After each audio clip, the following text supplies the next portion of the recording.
This channel does not promote any violent, harmful, or illegal activities. All content provided by this channel is meant for an educational purpose only. যার জন্যই মৃত্যুটা ঘটে থাকুক তার বিচারটা যেন হয়, শাস্তিটা যেন হয়। ক্যাশ 40-45 হাজার টাকা মতো প্লাস গয়না নেই, সকালে ছিল। ওই মুহূর্তে বাইরে থেকে লোক ঢুকে চুরি করাটা ইম্পসিবল, বাচ্চাকে মেরে দেওয়া ইম্পসিবল ব্যাপার।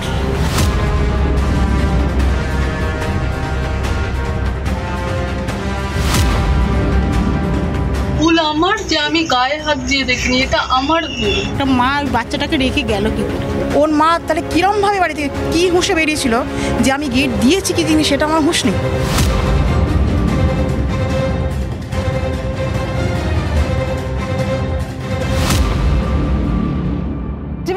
স্বাগত। হটস্পট নিয়ে আমি শর্মিষ্ঠা হাজির। আজ চন্দননগরে কুন্ডুঘাট এলাকায় যাব। সেখানে 6 বছরের এক শিশুর মৃত্যুকে কেন্দ্র করে বেশ কিছু রহস্য দানা বাজছে। হ্যাঁ, পরিবারের তরফ থেকে দাবি করা হচ্ছে যে কোথাও হয়তো ডাকাতের উদ্দেশ্যে বেশ কয়েকজন দুষ্কৃতী এসেছিল, তারপর তাদের ছেলেকে একা পেয়ে মেরে তারা জিনিসপত্র লুট করে নিয়ে চলে গেছে। তার উপর পাশাপাশি মায়ের বক্তব্যে একটা রোগের কথাও জানা যায়। যখনই এত কিছু বিষয় পাওয়া যায় না একটা মৃত্যুকে কেন্দ্র করে, তখন কিন্তু বেশ কিছু প্রশ্ন জোরালো হয়ে ওঠে। তাই আমার মনে হলো আজকে আমি চন্দননগর কুন্ডুঘাট এলাকায় যাই, দেখি যে ঠিক কি কারণে এই 6 বছরের শিশুর মৃত্যু হয়েছে। তা তো অবশ্যই পুলিশ তদন্ত করে দেখবে, তবে অনুমান বেশ কিছু থাকে, তো সেগুলো আমি সেখানকার মানুষের সঙ্গে কথা বলে জানি। চলুন বেরিয়ে পড়া যাক।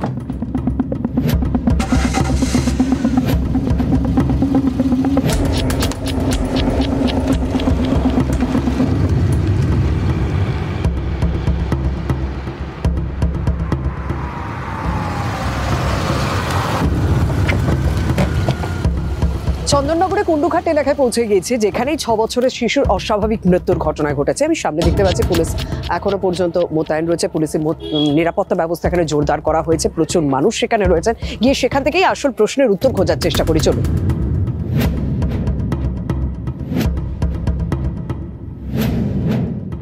এই মুহূর্তে পুলিশ কমিশনার তিনি রয়েছেন। ওই শিশুটির বাড়িতে জিজ্ঞাসাবাদ করা হচ্ছে। বেশ কিছু প্রশ্ন উঠছে, প্রশ্নগুলো একে একে রিভিল করব, একে একে তুলব প্রশ্নগুলো। প্রথম বিষয়, গতকাল ঘটনাটা কি ঘটেছিল? গতকাল তার বাবা সকালবেলা, যেহেতু কলকাতা বিশ্ববিদ্যালয়ে পাম্প অপারেটরের কাজ করে নবকুমার বিশ্বাস, তিনি অফিসে গিয়েছিলেন। তারপর তার দিদি বেরোয়, তারপর তার মা বেরোয়। এবার যখন ফেরার বিষয়টা, মানে প্রশ্ন বা রহস্য কোথায় দানা বাজছে, সেই বিষয়টা যদি একে একে জানাই আপনাদেরকে। প্রথমে তার মা আসেন। মা এসে দেখেন যে কম্বল মুড়ি দেওয়া অবস্থায় 6 বছরের শিশুটি রয়েছে, শুয়ে রয়েছে। মা ভেবেছেন শুয়ে রয়েছে, তিনি নিচে চলে যান। পরে খেতে ডাকার জন্য সন্ধ্যেবেলার দিকে দিদি যখন যান, তখনই কম্বল তুলে দেখেন যে তার হাত পা ঠান্ডা হয়ে গিয়েছে, নিস্তেজ হয়ে পড়ে রয়েছে। তারপর তারা কি করলেন, নবকুমার বিশ্বাস মানে ছেলেটির বাবাকে খবর দিলেন। 3 ঘন্টা পর, মানে 5টার সময় দেখেন যে ছেলেটি নিস্তেজ অবস্থায় পড়ে রয়েছে, তার হাত পা ঠান্ডা হয়ে গিয়েছে। তারা 3 ঘন্টা পর যখন নবকুমার বিশ্বাস আসেন, তখন তাকে হাসপাতালে নিয়ে যাওয়া হয়। বেশ কিছু প্রশ্ন, বুঝতেই পারছেন যে মা এসে দেখলেন ছেলে 6 বছরের শিশু কম্বল মুড়ি দিয়ে শুয়ে আছে। 6 বছরের শিশুকে কম্বল মুড়ি দিয়ে শুয়ে থাকা অবস্থাতেও তিনি কেন ডাকলেন না বা এতক্ষণ কেন অপেক্ষা করলেন, এটা একটা যেমন প্রশ্ন রয়েছে। 5টার সময় তার দিদি যখন এসে দেখেন যে নিস্তেজ হয়ে রয়েছে, শরীরে হাত পা ঠান্ডা হয়ে গেছে, তাহলে 3 ঘন্টা কেন সময় নিলেন? কারণ আমাদের যাদের বাড়িতে বাচ্চা আছে, আপনারা প্রত্যেকেই জানেন যে বাচ্চা যখন বাড়িতে থাকে, তার ছোট শরীর খারাপ হলে, তার পেট ব্যথা হলেও আমরা কিন্তু অতি তৎপরতার সঙ্গে পদক্ষেপ নিই, অতি তৎপরতার সঙ্গে ব্যবস্থা নিই। তাহলে এই বিষয়টা কেন? এই প্রশ্নগুলো যেমন উঠছে, এবং স্বাভাবিকভাবে পুলিশ ইতিমধ্যে জিজ্ঞাসাবাদ করছে, কারণ এতে একটা ডাকাতির প্রসঙ্গও জুড়ে রয়েছে। এটা আমি যদি দেখাতে বলি আমার ক্যামেরা পার্সনকে, এটা একটা যথেষ্ট জনবহুল এলাকা এবং যথেষ্ট ছোট ছোট সরু সরু গলি, যেটা চন্দননগরের ঐতিহ্য এবং চন্দননগরের বিশেষত্ব বলা যায়। এখানে বেশ কয়েকজন দুষ্কৃতী এলো, ডাকাতি করে চলে গেল। আশেপাশের এলাকার মানুষ কি কিছুই বুঝতে পারলেন না? সেই প্রশ্নের উত্তরও কিন্তু খোঁজার চেষ্টা করবো আমরা। চন্দননগরে আপনি এলাকার কাউন্সিলর, তাই তো? আপনার এলাকায় ডাকাতি হয়ে যাচ্ছে, ডাকাতি হয়ে একটা বাচ্চার মৃত্যু ঘটে যাচ্ছে, মানে কোথাও মানে স্বাভাবিকভাবে প্রশ্ন উঠছে। যথেষ্ট ঘিঞ্জি এলাকা, গায়ে গায়ে বাড়ি, যেটা চন্দননগরের বিশেষত্ব। তো কেউ কিছু জানতে পারলো না ডাকাতি হয়েছে এই কথাটা তো এখনো প্রমাণিত নয়। এই এলাকাটা খুব শিক্ষিত এলাকা এবং এখানকার খেলাধুলোর মান টান খুবই ভালো।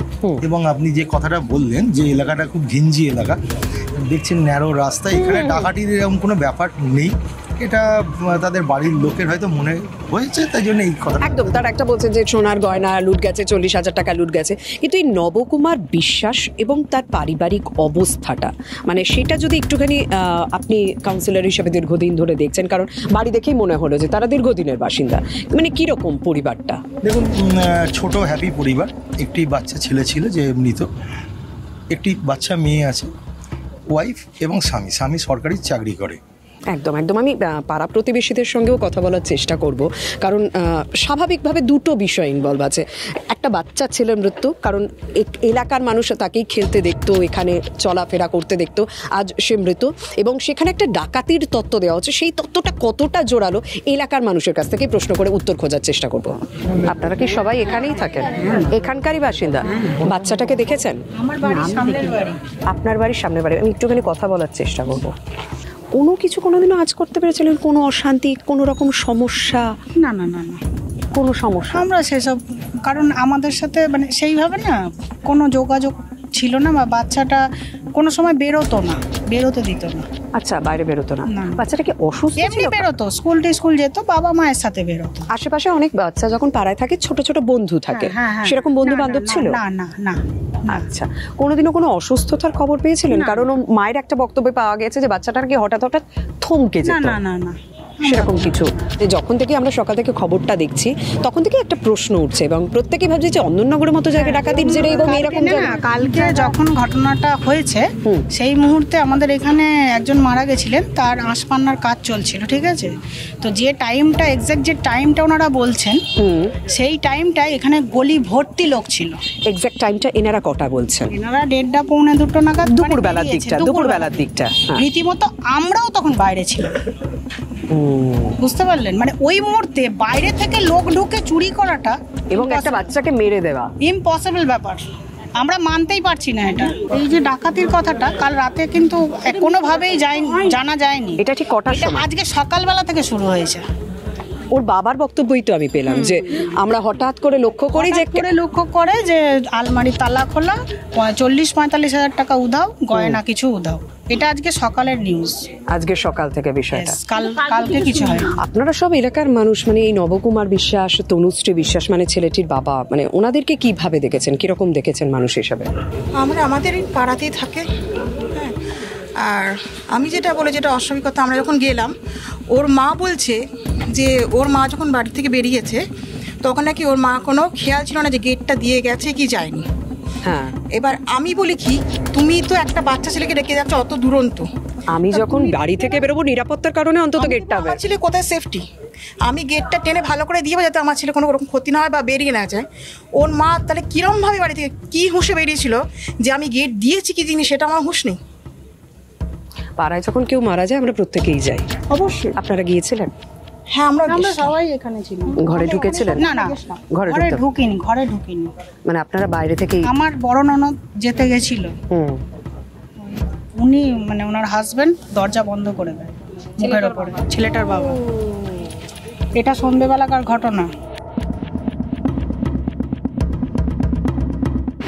পুলিশ কমিশনার, আমি যে বললাম যে পুলিশ কমিশনার এসেছেন, তিনি এই সমস্ত প্রশ্ন যে উঠছে এবং এলাকার মানুষের সঙ্গেও তারা কথা বলেছেন, যে জায়গাগুলো জট রয়েছে, যে জায়গাগুলো রহস্য রয়েছে, সেই প্রশ্নের উত্তরগুলোই খোঁজার চেষ্টা করছেন এই মুহূর্তে তদন্তকারী আধিকারিকরা।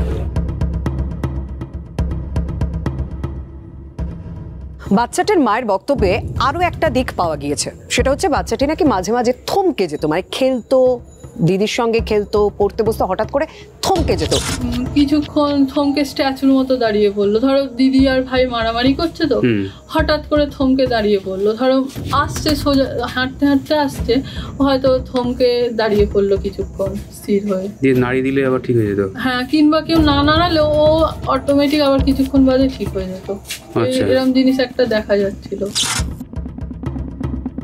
নবকুমার বিশ্বাস, তনুশ্রী বিশ্বাস, এরা খুব একটা আশেপাশের লোকজনের সঙ্গেও কথা বলতেন না, কিন্তু ওই যে আরো একটা রোগের তত্ত্ব খাড়া করেছেন তার মা, সেই জায়গাটাতেও প্রশ্ন উঠছে, যদি বাচ্চা অসুস্থ থাকে, বাচ্চা থমকে যায়, এরকম যদি কোনো রকম শারীরিক সমস্যা থেকে থাকে, তাহলে তাকে বাড়িতে বা ঘরে একা রেখে মা বেরোলেন কেন?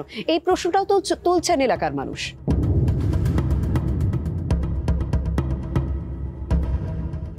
আমরা বুঝতে পারছি একটা খুব ছোট্ট বাচ্চা, ছোট্ট শিশু, তার মৃত্যুটা অস্বাভাবিক। আমরা যার জন্যই মৃত্যুটা ঘটে থাকুক তার বিচারটা যেন হয়, শাস্তিটা যেন হয়। পরিবারের সদস্যরা যেমন জানতে চাইছেন এই শিশুর মৃত্যুর পিছনে ঠিক কি কারণ লুকিয়ে রয়েছে, তেমনি এলাকার মানুষও কারণ খুঁজছেন যে তাদের বাড়ির সামনে যে 6 বছরের ছেলেটি খেলতো তার হঠাৎ করে কিভাবে মৃত্যু হলো, অস্বাভাবিকভাবে মৃত্যু হয়েছে, যে কারণেই কিন্তু এই অস্বাভাবিক মৃত্যুর মামলা রুজু করেই পুলিশ তদন্ত শুরু করেছে। পুলিশ কমিশনার আজ দুপুর 12টা থেকে টানা 6 ঘন্টা জিজ্ঞাসাবাদ করেন, দীর্ঘক্ষণ তার মাকে জিজ্ঞাসাবাদ করেন এবং পুলিশ কমিশনার জিজ্ঞাসাবাদ করে ওই প্রশ্নের উত্তরই খোঁজার চেষ্টা করছেন যে ঠিক কি এমন ঘটে গেল যে একটা 6 বছরের শিশুর মৃত্যু হলো। এই যে জিজ্ঞাসাবাদের পিরিয়ডটা না, এই জিজ্ঞাসাবাদের পিরিয়ডে সব থেকে গুরুত্বপূর্ণ তার মায়ের ভূমিকা, কারণ বলা হচ্ছে তার মা আগে থেকেই কোথাও একটু অসুস্থ ছিল, তার মায়ের মানসিক স্থিতি খুব একটা স্বাভাবিক নেই, কারণ বারবার তিনি তার বক্তব্য পাল্টাচ্ছেন। তিনি এই বলছেন দরজা দিয়ে গিয়েছেন, তিনি এই বলছেন হয়তো দরজা খুলে গিয়েছেন, যে কারণে তার মায়ের ভূমিকা এই মুহূর্তে যথেষ্ট পুলিশের নজরে রয়েছে। তবে প্রাথমিকভাবে ময়না তদন্তের রিপোর্ট কি বলছে, কারণ এই যে পাড়া প্রতিবেশীর যে প্রশ্ন, সেই প্রশ্ন নিয়ে আমি হাসপাতালে ছুটে গিয়েছিলাম যেখানে ময়না তদন্ত হচ্ছে। সেই ময়না তদন্তে প্রাথমিক রিপোর্টে এখনো পর্যন্ত পুলিশ সূত্র মারফত খবর পাওয়া যাচ্ছে যে তাকে খুন করা হয়েছে, শিশুটিকে খুন করা হয়েছে, এরকম কিন্তু কোনো তথ্য বা প্রমাণ মেলেনি। তবে তারা তদন্ত থামাচ্ছেন না, কারণ শিশুটির একটি নিউরো সমস্যা ছিল, সেই নিউরো সমস্যার জেরেই কি তার মৃত্যু হলো। আরও বেশ কিছু তদন্ত চালিয়ে নেওয়ার জন্য আরও বেশ কিছু ইনভেস্টিগেশন, আরও বেশ কিছু বিষয় খতিয়ে দেখা হবে, তার ভিজেরা রিপোর্ট করা হবে, ভিজেরা রিপোর্ট খতিয়ে দেখা হবে, কারণ শিশুটির মৃত্যুর কারণ যথেষ্ট গুরুত্বপূর্ণ পুলিশের কাছে তদন্তের জন্য। পুলিশ কমিশনার আজকে দীর্ঘক্ষণ জিজ্ঞাসাবাদের পর কি জানিয়েছেন একবার শুনে নিন। এখন অবধি কোনো ইন্ডিকেশন নেই কি ওটা হোমিসাইডাল আছে বা কোনো মার্ক নেই শরীরে, even after postmortem, to indicate that the death was due to homicidal or unnatural. কথা বলে যা মনে হচ্ছে বাচ্চার কিছু নিউরাল প্রবলেম ছিল, মাঝে মাঝে স্টিল হয়ে যেত, একটা ফিটসের মতো স্টিল হয়ে যেত। মার she is not mentally fit to give consistent answers. ওনার উপরে সন্দেহ করার কিছু নেই। শুনলেন পুলিশ কমিশনারের বক্তব্য, শুনলেন তিনিও সেই শারীরিক অসুস্থতার কথা বলছেন, কিন্তু তারা তদন্ত চালিয়ে যেতে চাইছেন, কারণ মৃত্যুর পেছনে কি সত্যি শুধুমাত্র এই অসুস্থতার কারণ না অন্য কিছু বিষয় লুকিয়ে রয়েছে, তারা তদন্ত করে দেখবেন। কিন্তু একটা বিষয় পুলিশ আধিকারিক তিনি পরিষ্কার করে দিয়েছেন যে ডাকাতির কোনো তথ্য প্রমাণ মেলেনি। যে বক্তব্য গতকাল ওই শিশুটির বাবার বক্তব্যে ছিল না, আজ সকাল থেকে তার বক্তব্যে একটা ডাকাতির তত্ত্ব উঠে আসে। তিনি বলেন যে আলমারি খোলা ছিল, 40,000 টাকা খোয়া গিয়েছে, সোনার গহনা খোয়া গিয়েছে, কিন্তু পুলিশ আধিকারিক তিনি স্পষ্ট জানিয়ে দিলেন যে এই ঘটনার সঙ্গে ডাকাতির কোনো সম্পর্ক রয়েছে বলে মনে হয় না, কারণ তারাও আজ বাড়িতে তল্লাশি চালান, বাড়িতে তল্লাশি চালিয়ে 10,000 টাকা মতো তারা উদ্ধার করেছেন। কিন্তু প্রশ্ন হচ্ছে তাহলে হঠাৎ করে এই ডাকাতির তত্ত্বটা দেওয়া হলো কেন? পুলিশ যথেষ্ট গুরুত্ব সহকারে এই বিষয়টিকে দেখছে, এই ম্যাটারটিকে দেখছে, তারা তদন্ত করে দেখছেন। পুলিশ কমিশনার তিনি আরও একটা বিষয়ের উপর ভীষণভাবে জোর দিচ্ছেন, তার মায়ের মানসিক বা শারীরিক সুস্থতার দিকে। তার মাকে কাউন্সেলিং করা হয়েছে, তার মাকে কাউন্সেলিং করে করে বারবার জিজ্ঞাসাবাদ করা হয়েছে। আমি কিন্তু তার বাবার কাছে পৌঁছে গিয়েছিলাম যখন ময়না তদন্ত হচ্ছিল ওই শিশুটির, তখন আমি চুঁচুড়া ইমামবাড়া সদর হাসপাতালে পৌঁছে গিয়েছিলাম তার বাবার সঙ্গে কথা বলার জন্য। তার বাবার একদম মানসিক অবস্থা ঠিকঠাক নেই, তিনি কথা বলতে পারছেন না। তবে তিনি একটা বিষয় পরিষ্কার করেছেন যে তার বউ সুস্থ, কারণ আমি পরিষ্কারভাবে জিজ্ঞাসা করেছিলাম তার স্ত্রীকে অসুস্থ, বলছে না স্ত্রী সুস্থ ছিল, এবং তার স্ত্রী প্রথমে ওই শিশুটির দেহ দেখে, তারপর তার মেয়ে দেহটি দেখে, এবং তারা 5টায় দেখার পর 3 ঘন্টা পর হাসপাতালে নিয়ে যান। এই কারণে এই ছোট্ট ছোট্ট প্রশ্নগুলো যেটা উঠেছে সেগুলোই পুলিশ রীতিমতো তদন্ত করে দেখছে। যাই হোক, এখন এই ঘটনার বিষয় কোন দিকে যায়, কারণ পুলিশ তদন্ত থামাচ্ছে না, পুলিশ তদন্ত চালিয়ে নিয়ে যাবে, সেই তদন্তের দিকে আমাদেরও নজর থাকছে। এখন এখানেই শেষ করতে হবে, এবার আমাকে চন্দননগর থেকে বেরোতে হবে। আর অন্যান্য খবরের জন্য নজর রাখুন TV9 বাংলা, সঙ্গে থাকুন।